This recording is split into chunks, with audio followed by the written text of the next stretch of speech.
मां अयूब चांडियो तो ॻाल्हायां। ही जेका सोशल मीडिया ते वीडियो वायरल कई वई आहे, इहो जेको सो पुलिस मूंखे अगवा करे खणी विया हुआ। उन्हनि वञी सम्झ मलिर SP ऑफिस में रखियो हो, पोइ उते किचन में मूंखे बंदि कयो हो। पोइ वरी उन्हनि तशद्दुद करे पोइ जेके मुखालफ़ माण्हू हिननि जा हुआ उन्हनि जा हिननि मूंखां नाला खणाया त भाउ असां जेके नाला तोखे चऊं था उहे तूं नाला असांखे ॿुधाए। पोइ हे खणी घुमाईंदे फिरिया गाॾी में मुतल पोइ हिननि 10 लख जी मूंखां घुर कई। मुंहिंजो 10 लख, मां ग़रीब माण्हू होटल जो मज़दूर आहियां, मां होटल जा कमु कंदो आहियां।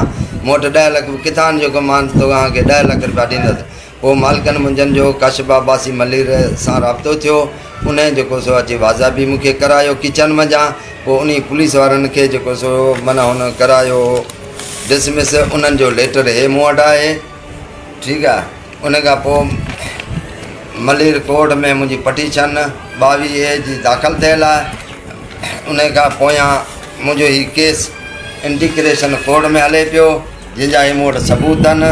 हे ब्लैकमेल करण जे लाइ हुननि माना हिकिड़ी वीडियो ठाहे माना मूंखे ब्लैकमेल करे मूंखां पैसा घुरिया अथनि। मीडिया वारे जंहिंजो नालो आहे नवाज़ सरगाणी, त पैसा ॾे ना थिए मां तुंहिंजी वीडियो हलाईंदुमि। पुलिस कबीर डाहणी वारा उहे ऐं मतिलबु उन्हनि जा माण्हू जेके सो मूंखे धमकियूं ॾेई रहिया आहिनि त भाउ असांखे पैसा ॾे या केस तां इंटीग्रेशन केस तां हथु खण, जे न त तोखे असां खणी कंहिं केस में बंदि कराईंदासीं या तोखे माना असां जान का मारींदासीं।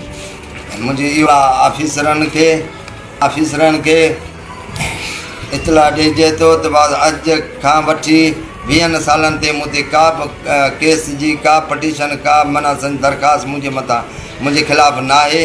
हाणे जेको सो हे ब्लैकमेल करे माना मूंखां पैसा घुरनि था ऐं चवनि था त भाउ असांखे पैसा ॾे, जे न त असां तोखे केसनि में खणी तोखे बंदि करे या तोखे असां किथे अगवा कराए छॾींदासीं, असांखे पैसा ॾियो। उन खां पोइ हाणे अॼु खां पोइ मूं ते का बि FR थिए या कंहिं बि पुलिस माना मूं में हथु विधा, उहा FR माना कूड़ी आहे। उहो मूंसां नाजाइज़ी कनि था। केस तां हथु खण, केस तां मां हथु कोन थो खणा। मुंहिंजो केस इंटीग्रेशन कोर्ट में हले पियो। जिन्हनि खे हिननि खे नोटिस विया आहिनि, नोटिस जे करे मीडिया वारनि खे हिननि पैसा ॾिना आहिनि।